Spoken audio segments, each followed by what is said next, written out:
Hi guys, so ndi Fulperita the blogger uvaninga rita M Multimedia. So namusi guys ndoni vudza uri ndi ḓovha ndi hafha noni Thohoyandou Magistrate Court hune awela ni Makongoza ene vanji vha muḓivha nga mu president wa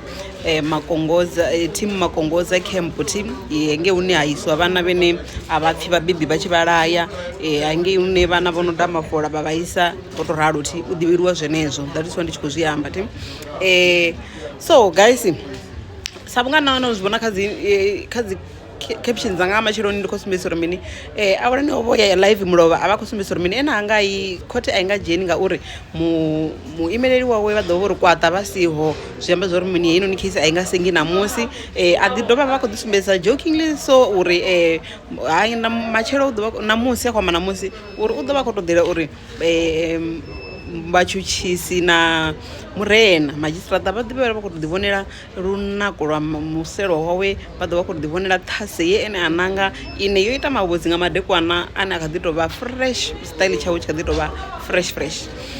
ro dzhena ngi guys court team ri tshi dzhena defense team lera vawe vha vha hone vha ḓi sumbedza na state uri mini vha khou bva u consulta u amba vhone defense na maloyara awe ngauralo vha ḓo appeara vha songo mangala vho dzula fhaḽa ngori vho kale vho dzula tshela tsha ro vho dzula hanefhaḽa thi vha ḓo amba uri mini ro no consulta ngei case ni khou tea u thoma trial namusi tshifhinga tshawe tshi tshi swika vha sumbedzisa uri defense bana zwiṅwe zwine vha khou nyaga zwi ri nyeṱunyeṱu na murena vha ima defense vha sumbedzisa uri vhone vha nga si kone u senga namusi zwo ralo heinoni tsengo kha I phuresiwe phanḓa iye kha dzi 5 dza December ndi yone date ine vha khou pfha uri vha ḓo kona u senga ngayo hai khezwiḽa ya state a vhongo vha na problem navho vha vha na thaidzo nazwo vha tenda vha ri case kha I phuresiwe phanḓa iye kha dzi 5 dza December I ḓo senga dzi 5 dza December zwi amba zwa uri kha heyi case guys ndi ḓo dovha nda ni vhona nga dzi 5 dza December ri ḓo vha ri hanefha we will be there I tshi ri dzi 5 dza December ri ḓo vha ri hafha noni nga heyi case arali yavha hu na iṅwe ine nayo ndo isa na murahu nga dzi 5 dza December zwi amba zwa uri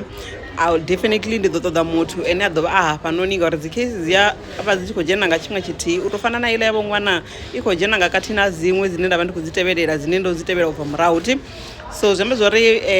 kha i case dzo guma namusi zwo tou ralo ndi ḓo ni vhona nga dzi 5 then kha yavho ṅwana ndi ḓo ni vhona nga Friday vho ṅwana vha khou dovha vha ḓi vhona dza court nga Friday vho ṅwana ndi havhala mukalavhene vha khou ri vhone a vho ngo tambudza ṅwana lwa vhudzekani vha ri vha ḓo hanedza vha ri vhone a vho ngo mutambudza ṅwana lwa vhudzekani